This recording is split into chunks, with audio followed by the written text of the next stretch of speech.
Penguin Random House Audio presents Lord of the Swallows, a Malko Linge novel, by Gérard De Villiers, translated from the French by William Rodemore, read for you by Nicholas Sky Smith.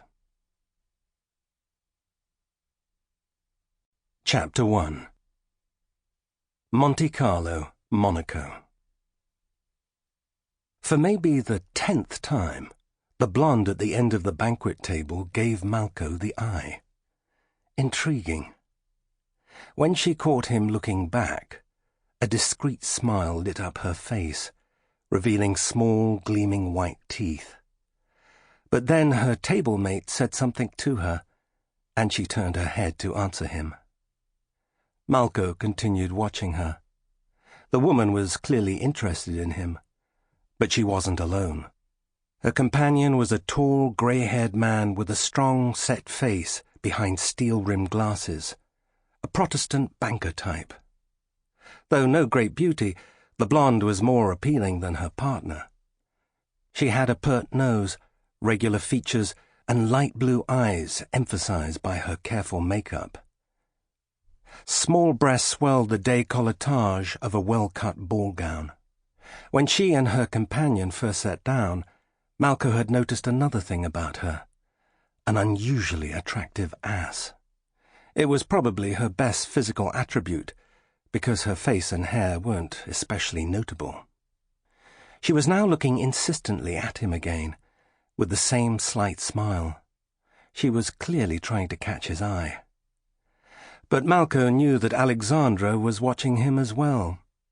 His long-time fiancée was seated farther down the table, and he quickly flashed her a loving, complicit smile.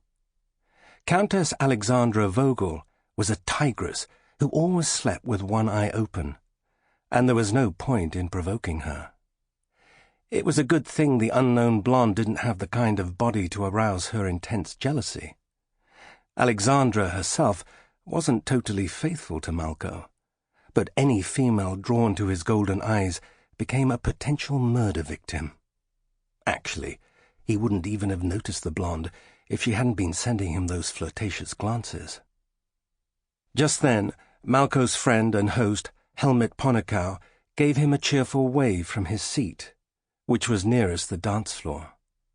On stage above him, the vintage crooner Tom Jones was trying to liven up the stolid guests at this Red Cross ball, a major event on the Monte Carlo social calendar.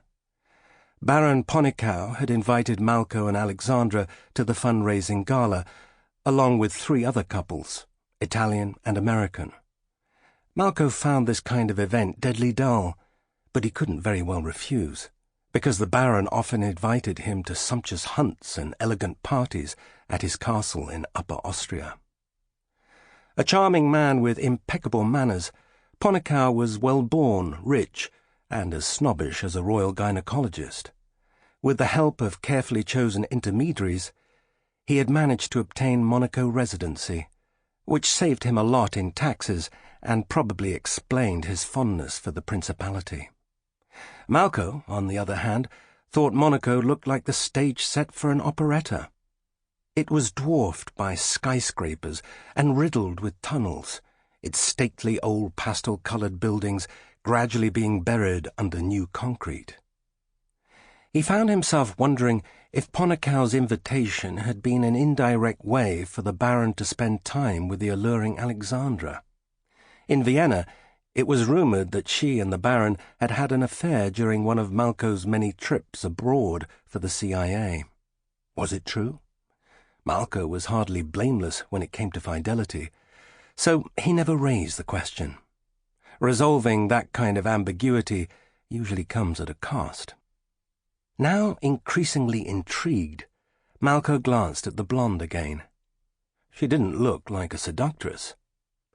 He tried to remember at least her first name from when they were introduced, but in vain. Ponekow had met his guests at the entrance of the Sporting d'été de Monte Carlo at the end of Princess Grace Avenue, near the Principality's border. They gathered in the marble hall that led to both the Privé Casino and the Salle des Étoiles, where the Red Cross Gala was held. Introductions were made quickly, and Malko hadn't remembered anybody's name. That hardly mattered. Except for the Baron, he would probably never see any of these people again. Now he was in a hurry to get back to the Hôtel de Paris for an intimate tête-à-tête with Alexandra, who looked dazzling in a cobalt blue sheath cut high on her left thigh. Tom Jones finished his set, and a modest round of applause echoed through the ballroom. Malko discreetly glanced at his Breitling. The evening's torture would soon be over. It had started with dinner, a display of pretentious neoclassic cuisine that had lasted the full 2 hours it took to serve the 300 guests. This was followed by the inevitable fund-raising auction, where blasé millionaires pretended to fight over the jewellery put up for bid by the evening's sponsors. The winners would then bestow the jewels on their mistresses or their housekeepers. Thank God it was for a good cause. Of which causes there were no shortages. The floods in Pakistan had displaced the Haiti earthquake and the Darfur massacres, which were already losing some of their cachet. The highlight of the evening was yet to come, however, the opening of the ball by His Most Serene Highness Prince Albert II. The Prince of Monaco was escorting the tall, muscular South African swimmer he was engaged to marry. As the orchestra was setting up, Baron Monaco kept his eyes fixed on the adjoining table. He had discreetly slipped the sporting concierge 5,000 euros for the signal honour of being seated at the table next to Prince Albert. That way, he would be one of the first people to reach the dance floor after the prince and, naturally, be photographed there. It was a modest reward for the 15,000 euros the Baron had paid for his table, but in the eyes of the Monegasques, proximity to the princely family was a key that opened every door. In the ballroom, the long tables were arranged banquet-style. They each had 10-place settings and stretched to the back of the room. The orchestra began playing the first notes of what was probably a waltz, and the hall held its collective breath as the prince stood up and reached out to his fiancée. Malko gazed at the starry sky above them, revealed by the retractable roof of the well-named Salle des Étoiles. Prince Albert and his swimmer were now whirling gracefully to the rhythm of an old-fashioned waltz.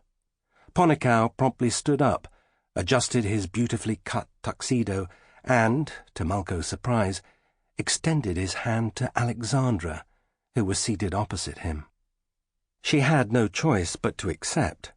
Malko watched her get up and felt a pang when she pressed her gorgeous body against the Baron's. His wife, Hildegard, carried 50 pounds of extra ballast and could hardly compete. At that point, everyone hurried onto the dance floor. Aside from the social lepers at the back tables and some doddering greybeards, everybody wanted to rub elbows with His Most Serene Highness.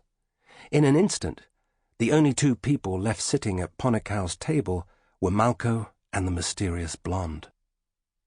Clearly feeling abandoned, she gave Malko a look so imploring it would have melted stone.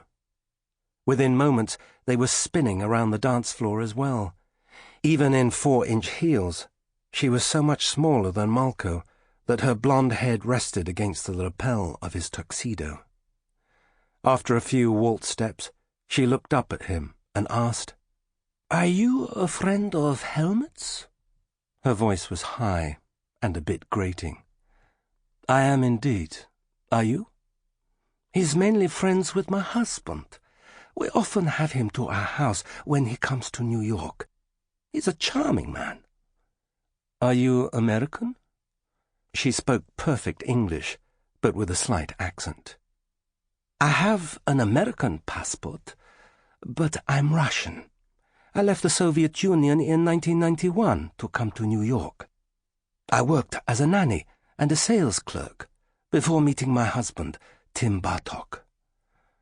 "Is that the man you're with this evening?" "No," she said. "That's my second husband, Alexei Khrenkov. He's Russian too. He's in finance." "So you've kept your first name, Zhanna?" Sample complete. Ready to continue?